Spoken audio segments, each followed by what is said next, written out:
Peace and prosperity, family. Shalom Bataya. And grand glory is rising unto you all wherever you may be. I just want to get on here to give you some encouraging words and something to think about.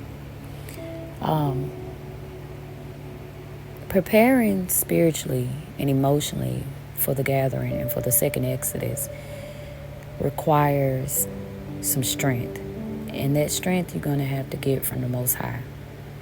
Now, the reason why I have this picture up on this background as a background picture is because, first and foremost, what is a wilderness? What does wilderness mean?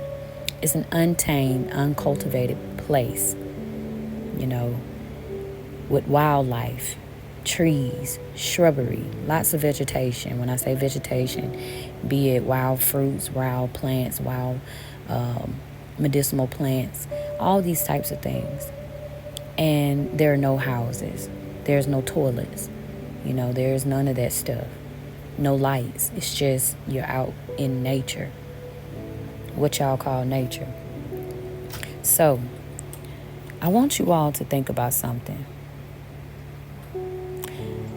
If you ever went through any hard trials and any hard situations, and I want you to think about how did you feel emotionally when you was going through your situation.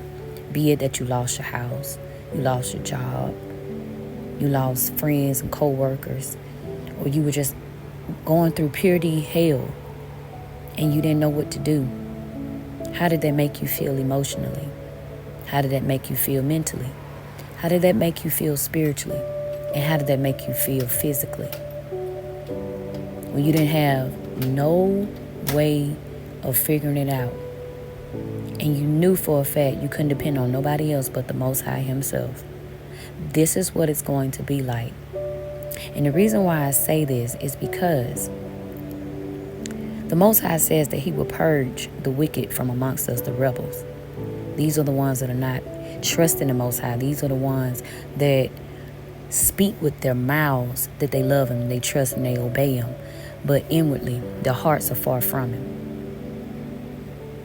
Okay? And the reason why I brought up, if you ever went through any hardships, what did that make you feel like, or how did you feel? Is because a lot of the times, the reason why we go through a lot of trials and tribulations and the fiery trials that we're put through is to purge you and to also strengthen you and to teach you lessons, right? And why is that? So that you'll be prepared for the real deal when you ain't got it, and when you don't have access to help, or when you don't have access to this or access to that, when you have to learn to depend on the Most High solely alone. Now, think about this. I know, brothers, sisters, we don't know each other, but we are family, Israel. And wherever we're gathered from, and we're all together,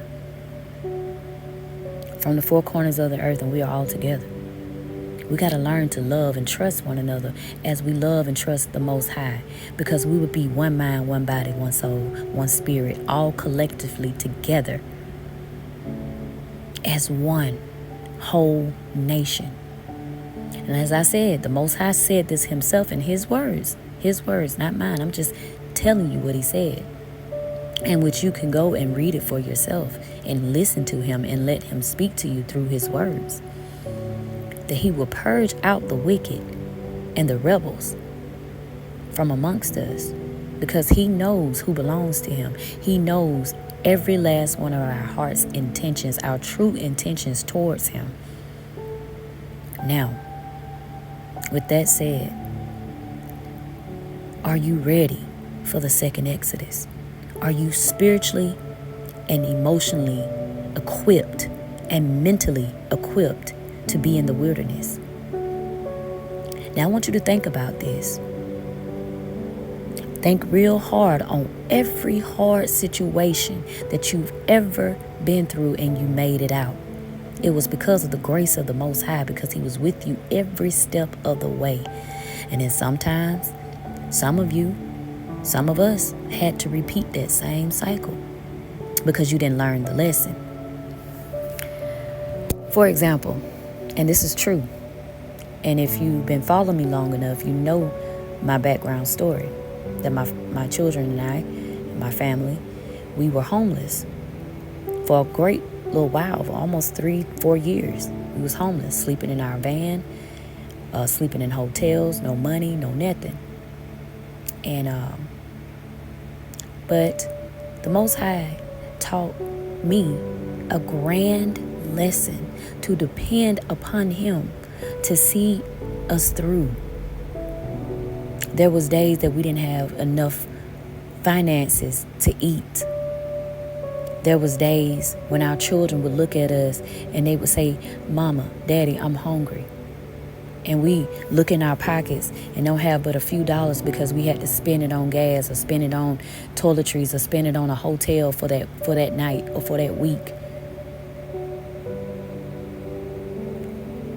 So you know what I had to do? I had to get down on my knees and sometimes prostrate and lay before the Most High, seeing myself wrapped up in sackcloth and ashes. And I told the Most High, though you slay me, I will still serve you. But He brought us through. He saw us through. And I'll never forget this, and I'm going to share this with y'all. During my spiritual wilderness, me and my children, I was pregnant with my son at the time in 2020. And we were in Alabama, Dothan, Alabama to be exact. And the situation happened and we ended up in a hotel. And I'm going to tell you, the Most High uses whoever He wants to bless you and to take care of you. Well, a particular group known by Freemasons found out about my situation. And they paid up for a nice hotel in Dothan, Alabama for for a full week. And I was like, "Oh, but thank you so much. Now me and my children have somewhere to lay. And I'm pregnant and I need rest." And there was so many people just started just coming and helping. And then we ran out of food. What little taste of food we had, we ran out. And I was like, "Oh, but I don't have any money. I don't have nothing to feed my children and my unborn, to keep myself going so my unborn child will be, stay living in my womb." So I went outside and I prayed and I came back in. And that night, I laid down on my side and I just cried out to the Most High. And I told Him, I said, "Though you slay me, yet I will still serve you. I'm not going to move." And then I got up the next morning to pack our things because I was like, well, this is the last night we're here. And the Most High blessed me and my children with food, really more than we could imagine. There was 2 melanated women, Israelite women, who at the time probably didn't know who they were. And it was during the time of the so-called pandemic. And they were traveling nurses. And they stayed right next door to us in the hotel.